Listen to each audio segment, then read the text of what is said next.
113.49 को यहाँ डिग्री तापमान भइरहेको छ।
खोर्सीको नपन्खाइ त आएछन्।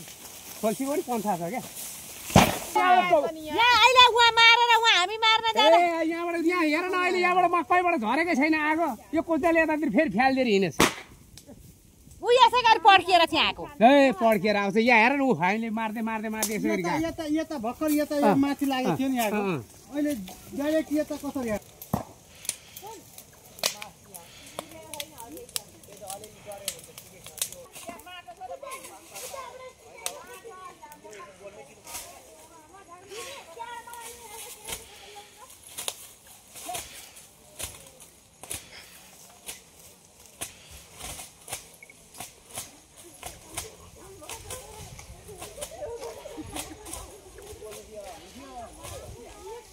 आवाज चल्ने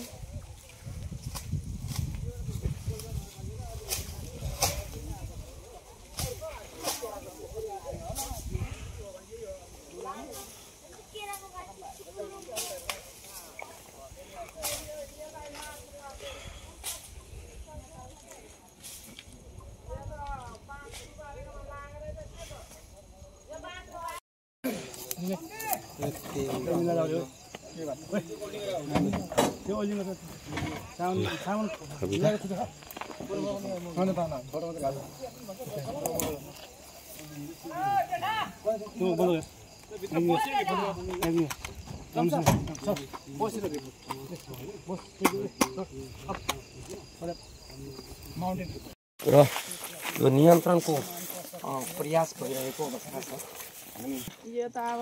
कहाँ आगो खोइ ए अब पानी ल्याउ न पानी यता ल्याउ त पानी पानी यता यता ल्याउ त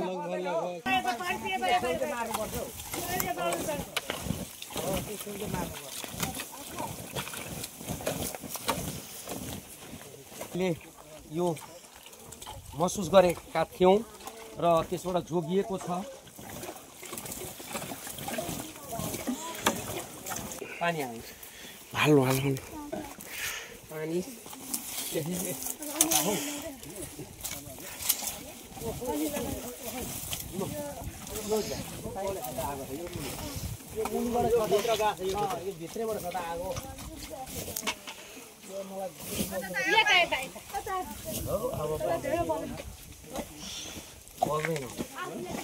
हेर्नु यहाँ के भइरहेछ आगो मारेको उ माथि माथि यहाँ आएर त्यतिकै लागेछ।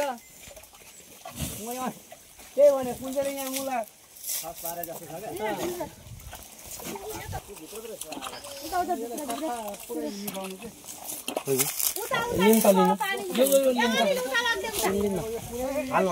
बाल्टीमा हाल्नु न बाल्टीमा हालेर एउटा दुःखद घटना जुन धनगढीमा आयो वार्ड नम्बर 14 को अमिटार बस्तीमा नेपाल प्रहरी सशस्त्र प्रहरी बल जनपद प्रहरी र स्थानीयको सहयोगमा आगो नियन्त्रणमा लिएको छ।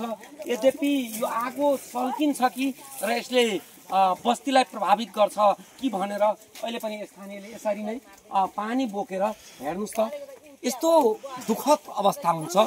डडेलो लाउने व्यक्तित्वहरूले कृपया आज भोलिको अवस्थामा सुक्खा मौसममा हामीले चुरोट खाएर फाल्ने, त्यसै गरी जङ्गलमा आगो लाउने जस्ता कामहरू हामी नगर्दैनौँ। यसले के गर्छ भने आज धेरै ठुलो धनजन क्षति हुनबाट जोगिएको छ। करिब 2 बजे दिउँसोको समयदेखि सल्किएको अर्थात् डढेलो लागेको आगो बस्तीमा प्रवेश गर्दै गर्दा अनियन्त्रित अवस्थामा केही समय पुगेको थियो र नेपाल प्रहरी, सशस्त्र प्रहरी बल र नेपाल आर्मीको सहयोगमा, जुन दमकलको सहयोगमा आगो नियन्त्रणमा लिएको छ। यो एउटा दुःखद पक्ष पनि हो र हामी आगो आज भोलि बाल्दाखेरि, वन जङ्गलमा लाउँदाखेरि थोरै संवेदनशीलता अपनाउनु भने जरुरी छ र मिडिया कर्मीका टिम, खासमा पूर्वाञ्चल एक्सप्रेसका टिम सुनिल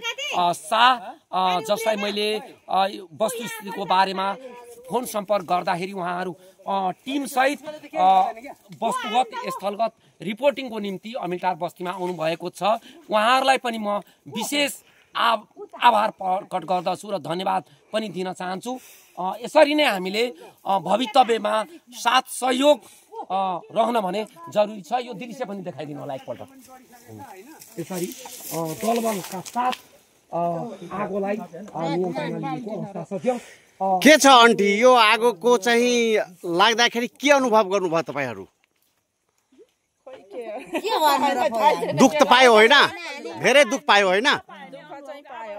घरमा सल्किने हो कि के हुनेको, कति क्षति पुर्याउने हो कि, त्यही डरले हामी अतालिएको छौँ। तर नियन्त्रणमा चाहिँ लिन सफल भयो है?